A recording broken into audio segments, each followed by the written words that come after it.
Alright, today we're going to be looking at a build that actually took me by surprise. I absolutely love fire builds, but I do not typically like thrusting swords. However, this weapon changed my mind. Queelin's greatsword is one of my new favorite weapons that has come to us from the Shadow of the Erdtree DLC, so I'm going to take you through everything you need for this build, where to find everything, the damage it's going to do, and the buffs you're going to need, so let's go ahead and jump right into it. So unlike what you're seeing in this particular clip, this Ash of War that the Queelin's greatsword has is a two-portion Ash of War. The first is going to be an incredibly heavy thrust, and the second is going to be a wave of the hand, causing you to throw fire damage all over the place. It provides a really nice combo between the Ash of War and the light attack that just feels really nice to use. But before we get too far into the Ash of War or the weapon, let's go ahead and discuss the footage you're going to be seeing today. Everything you're seeing has been recorded in New Game Plus 2 at level 150 with a Faith Dexterity build. Every single thing that we're wearing and equipped is going to matter for this build, and that goes for all of the armor as well. But in order to see exactly how this build works,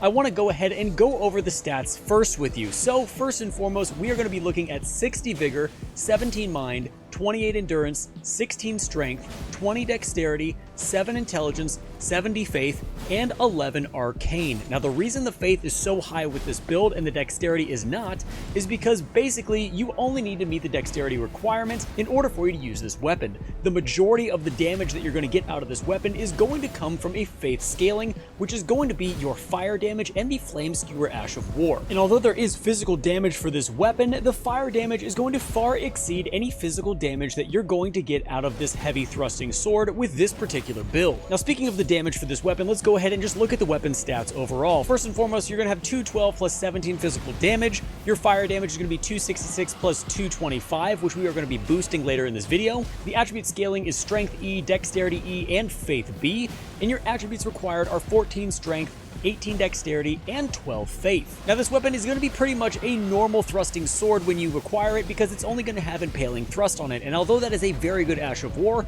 I decided to put the Flame Skewer Ash of War on it to not only imbue the weapon with flame, but also because the Flame Skewer Ash of War pairs incredibly well with the light attack, making a really nice three-part combo. Now the Flame Skewer Ash of War is going to provide a flame art affinity for your weapon, and is also going to cost a total of 26 FP to use if you use both portions of it. This Ash of War is going to ignite your weapon for 15 seconds, adding 95 fire damage to the weapon. You're also going to get some okay stance damage from this at 24 stance damage for the first attack and 15 stance damage for the second. Now the skill is very similar to Giant Hunt, however the animation is a little bit faster and it doesn't knock enemies over nearly as much. Now in order to get both the weapon and the Flame Skewer Ash of War which we're using, you are going to need to do Queelin's Questline. Now I'm going to leave a video in the description below for you so you guys can go watch this. It is only a 3 to 4 part questline and it is incredibly easy to do.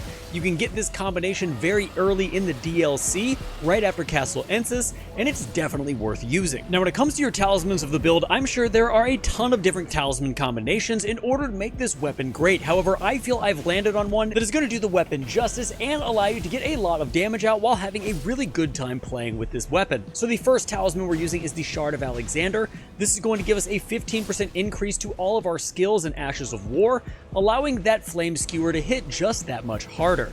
Now moving on to talisman slot number 2, you want to use the two-handed sword talisman. This is going to enhance your weapon attacks if you're two-handing the weapon. This is pretty much free damage. It gives you a 15% increase in your light attacks and your charged attacks when using this talisman. Now for talisman slot number 3, you want to use the Fire Scorpion Charm. This is going to raise your fire attack by 12%, but it is going to make you take 10% more damage. So be careful when using this one, but I wanted to stack as much fire damage as humanly possible with this particular build.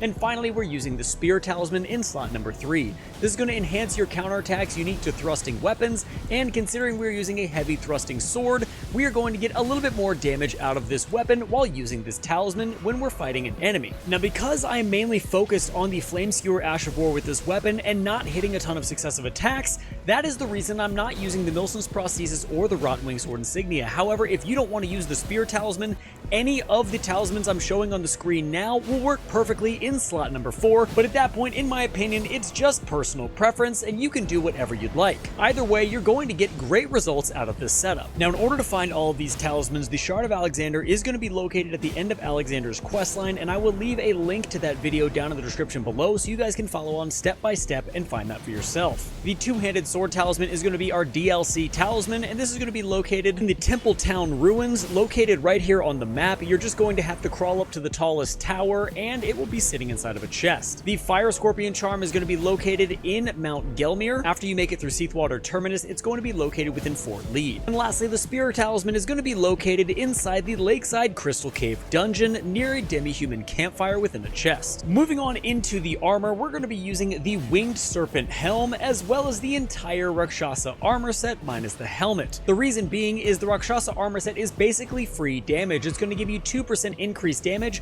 for every single armor piece that you're wearing. Now, the reason we're wearing the Winged Serpent Helm is because it's going to provide us a 10% increase in Fire Knight skills, and Flame Skewer falls under that category. So not only does it look incredibly awesome, but you are going to be doing extra damage with every single piece of this set. Now, the Winged Serpent Helm is going to be found in the Shadow Keep right before you get to the Mesmer fight. There will be one specific NPC who drops it, and all you need to do is kill him and he'll drop it immediately. Next up, the Rakshasa armor set is also going to be located in the DLC, and you can find it within the Eastern Nameless Mausoleum right here on the map. The fight to get this set is a beast, but if you can defeat the enemy inside, you're definitely going to wear this set all the time. Now, for our Flask of Wonders physic, it is a little bit self-explanatory because we want to boost as much fire damage as possible, so one of our tiers is automatically going to be the Flame Shrouding Crack tier.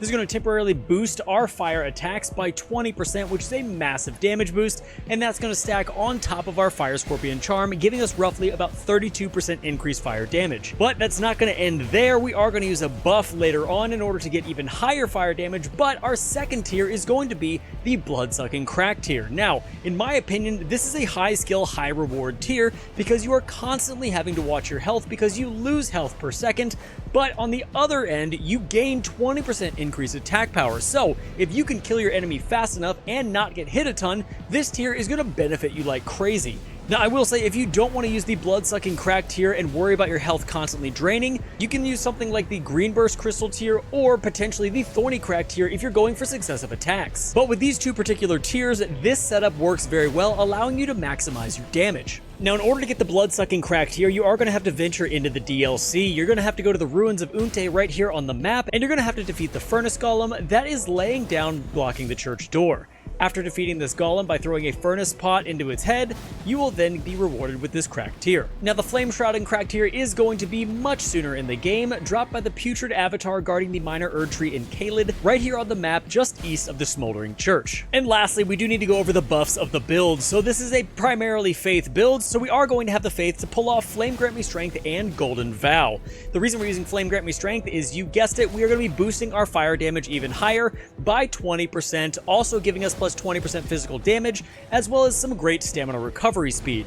Now, Golden Vow is going to increase your damage by 15%, as well as increase all damage negation by 10%. So both of these buffs are going to work together by providing you with a 35% increased physical damage, as well as 20% fire damage, 10% damage negation, and 11.1% stamina recovery speed. Now, if you want to snag Golden Vow, just venture into Mount Gelmir at the Corpse Stench Shack, and it will just be sitting there on the ground. Same thing with Flame Grant Me Strength, except you're going to head down to Caelid into Fort Gale, and it will be sitting behind the fort between two fire chariots. And guys, that's going to be it for the Queelin's Greatsword build. I hope you guys really enjoyed it. I absolutely loved putting this build together, and I had a ton of fun playing with it because it's just so freaking fun. So if you guys enjoyed the build, let me know down in the comments anything you guys want to see, any weapons you want me to make builds with. Let me know. I'd love to read through the comments and check them all out. If there's anything I missed in this build, let me know as well down in the comments, because I love reading through and seeing how we can embellish these builds together. So with that being said, thank you guys so much for being here, and until next time, stay safe, enjoy the game, and I'll see you in the next one.